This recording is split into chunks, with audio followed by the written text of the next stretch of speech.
கற்பகமும் வாசு தம்பி இன்னும் வரல போல இருக்கே. சரி, நீங்க அப்படி உட்காருங்க, நான் போய் அர்ச்சனை தட்டு வாங்கிட்டு வந்துடுறேன்.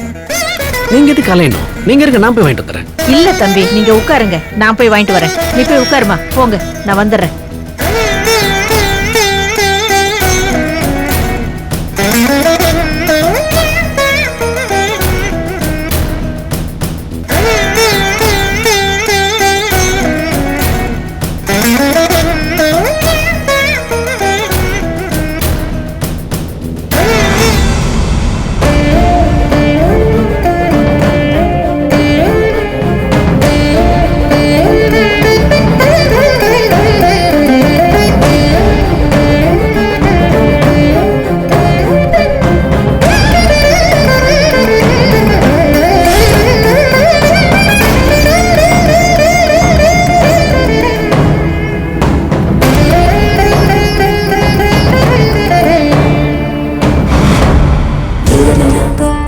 வினோ, நான் உன் கூட 100 வருஷம் சேர்ந்து வாழணும்.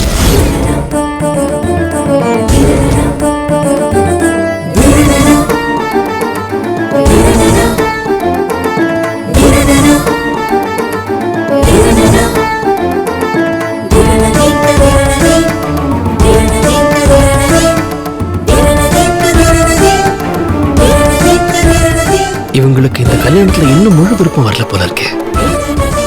ஏதோ ஒண்ணு இவங்களை தடுத்துட்டு இருக்கு. ஆனா இந்த கல்யாணம் நடந்தாதான் இவங்க வாழ்க்கை நல்லா இருக்கும்னு அம்மா நினைக்கிறாங்க. அவங்க நினைக்கிறதும் கரெக்டு தான். என்ன சொல்றதுன்னு தெரியலையே. இவங்க எப்படி பார்க்கறதுக்கு ரொம்ப கஷ்டமா இருக்கு. அது சரி, நான் எதுக்கு இவங்க கூட கோவிலுக்கு வரணும்? இங்க வந்ததும் என் மனசையே ஒரு மாதிரி அடிச்சுக்குது. எனக்குள்ள என்ன நடக்குது?